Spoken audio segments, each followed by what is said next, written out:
Last night, if you're following me on Twitter, which you can do at Revfisk, I did mention a little more leadership for the LCMS today. David Meyer, in his book, Strategy and the Fat Smoker, devotes an entire chapter 4, to this idea. The first order of business in doing strategy is confirming that people want to go somewhere together. Talk of new initiatives is meaningless if the members are not committed to embark together. Very few people or organizations will have frank and open discussions about this surprising revelation. Well, here's your frank and open discussion, LCMS. We're divided. There is division all over the place. We don't trust each other. We don't like each other. And these are not just paper surface issues of mere personality. They're actually some deep-seated theological issues at root. Pastor Matt Harrison, a candidate for the president of the LCMS, has a wonderful document titled It's Time, in which he not only lauds the value of the LCMS and all the many good things we have, but the fact that we are divided, and it's time we stop being divided, that we sit down at the table and talk about the very real differences that are, in fact, ruining our fellowship together. Now, fellowship and fellowship theology is a big issue, and we're not going to get into all of it today, but the reality is that our practice of communion is based on the idea of fellowship, that we agree with each other in what we believe, teach, and confess. And if we don't, then we have a real problem. This is not just a matter of an organization that isn't united in where it wants to go. It's a matter of a church that's lying before God.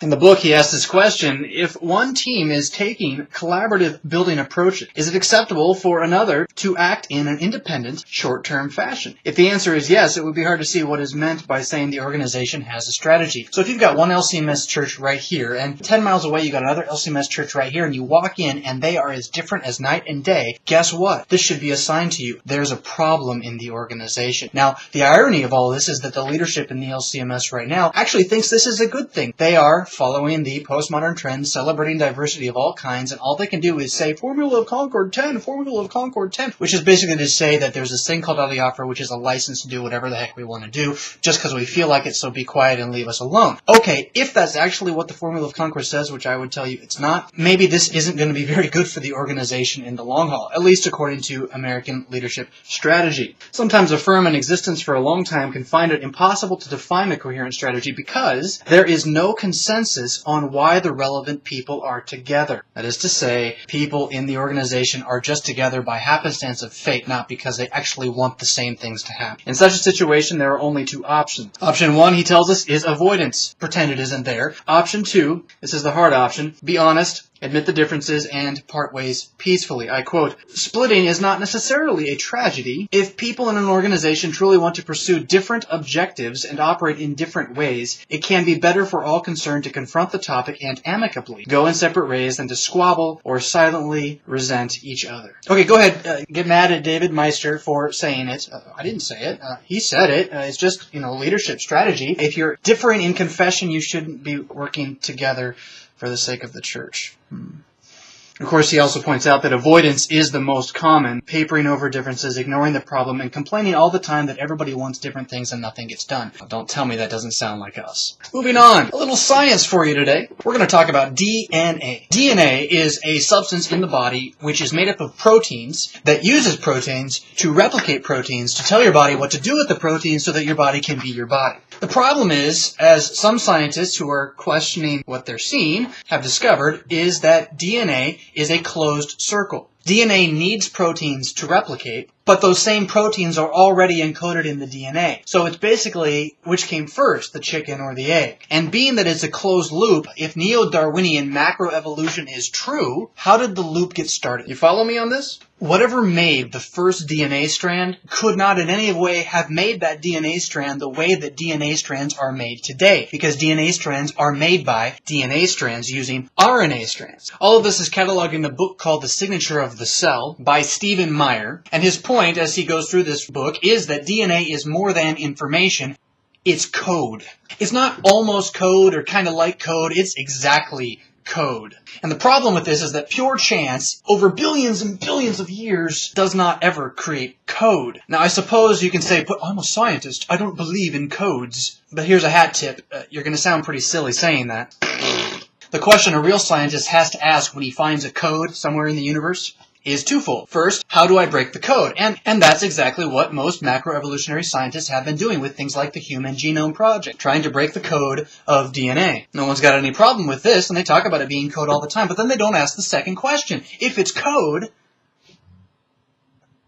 Who wrote the code?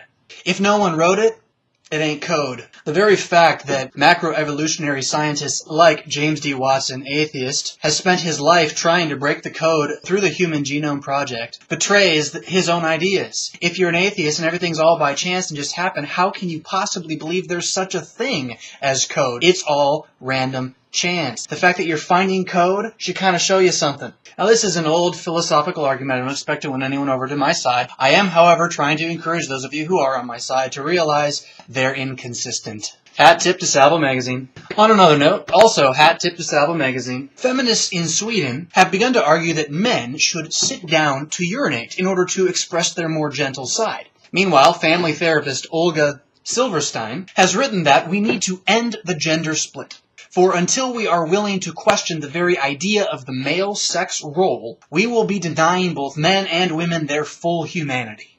And in The Second Sex, a book by Simone de Beauvoir, pronunciation incorrect, she says, women are made, they are not born. She goes on to argue that since woman is merely made by society, a truly free and equal society will set its course to unmake female as a distinction. Nein Ubermensch, pronunciation incorrect. No more Superman, as Nietzsche would have said it. Time for the Superandrogeny. And just in case you think that none of this will affect you, here's a nice quote from your ESV, English Standard Version of the Bible. Truly I say to you, only with difficulty will a rich person enter the kingdom of heaven. Doesn't quite roll off your lips like Shakespeare. This all came to bear in Manchester, England, where there was a dispute over transgendered bathroom use. In the ensuing debate on the campus, one student argued, if you were born a female, you don't necessarily have to have had gender reassignment surgery, but you could just define yourself as a man. Feel very masculine. Feel that, in fact, being a woman is not who you are. The logic is impeccable. Work out your gender in fear and trembling. I had to actually break off my reading early today because I had so much I wanted to talk about. I don't know that any of that's really good to end on. But meanwhile, if you haven't yet found me on Twitter, I do encourage you to do so because I am posting not merely what I'm eating, although sometimes I do that too, but what I'm reading and all these different ideas that I as a pastor get to sit and look at and think about. I want to bring a little bit of that to you. That's what the vlog is doing. There is also a new Worldview Everlasting podcast up. Feel free to check it out. All that being said, macroevolutionary neo-Darwinianism has not failed to create the gender which you do not have because it is only a societal construct to exist. God has done it for you, and whether or not the LCMS ever gets its head out of its institutional hiney, Jesus Christ is risen from the dead to lead you into the world everlasting. Don't hate me.